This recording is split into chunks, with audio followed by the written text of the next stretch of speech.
Hi mga kalagkaw, this is Nelborn of Lagkaw ni Bong. Today I'll bring you to Madalag, Husidalman, Zamboanga del Norte.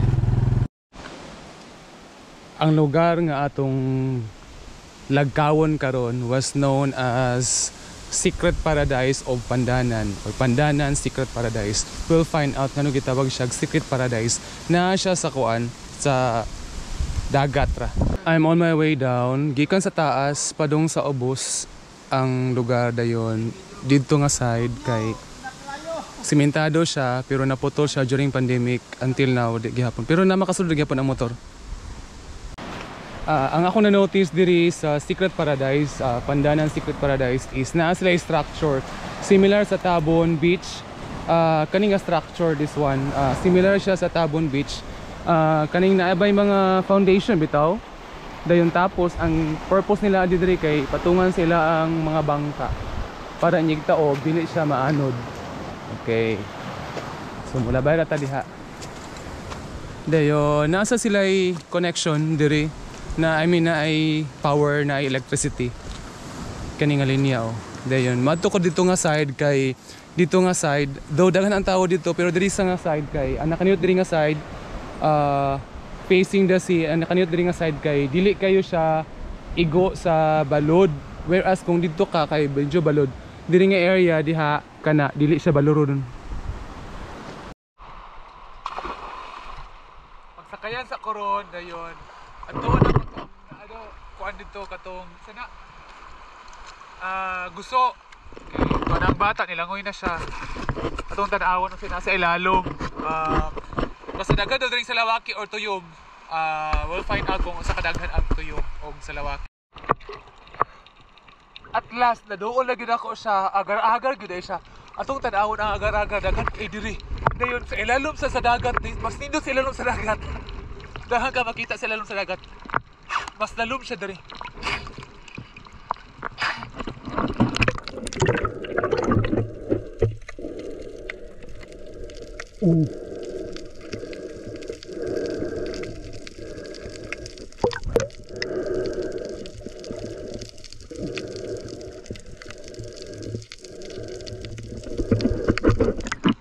See?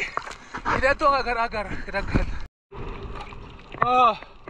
I realized nga ang agar-agar sa nahimo siyang hidden place sa mga juvenile nga mga isda. Let's find out daghan kay mga isdang gagmay.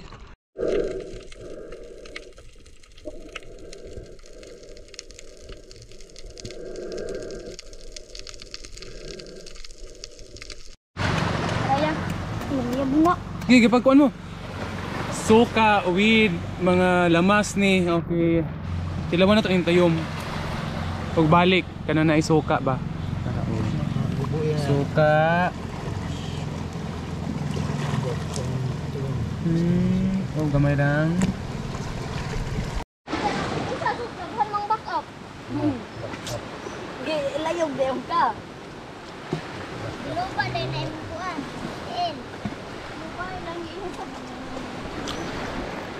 ito ngayon mga kakusok. Kung bago pa ka makaon og tuyom, isud kay nimo itulon pero maanal ka, okay ra gyud siya. Atong i-search later on unsa ning nakuha nato sa tuyom. Niunas na siya mga kalagaw at tuon nato tong agal-agalan kay na ato na ko na siya ninataob pa man karon suroy na to siya ang ibabaw ana na unsa siya kadako. Okay, matom dito. Kilid lang, kilid. Okay, nani siya kalagpad. Oh, nana. Oh, na siya. Oh. Ay lang kay gipakusga ha. Oops. Okay. Oh, haman ta. Hala ka. Okay, nani siya. Abunuhan pud ni? Dili na. Inana ang agal-agal, daghan kaayo. Napoy mga kuan nga sangit, nga mga samo oh.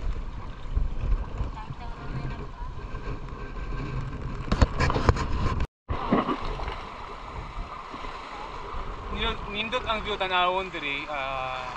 Sa atong backdrop is ang bungtod. Nindot siya tanawon diri. Dayon ang mga tao sad, ang mga mangligo ay mostly maabot sila early in the morning Tapos pag afternoon mga 2 p.m. to 4 magkadaghan sad ang tao dire or during lunchtime and so forth. Padong alas 4 magkadaghan ang tao dire. The best place nga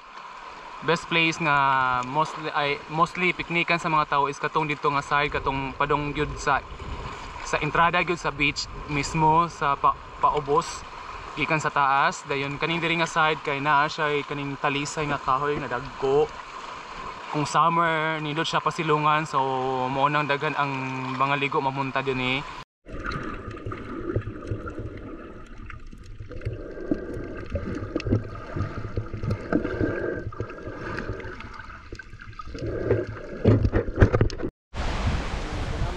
Humanak og ligo, salom-salo mga kalagaw, and I'm all set and we're on our way home. Thank you mga kalagaw for watching. See you next time. Bye bye.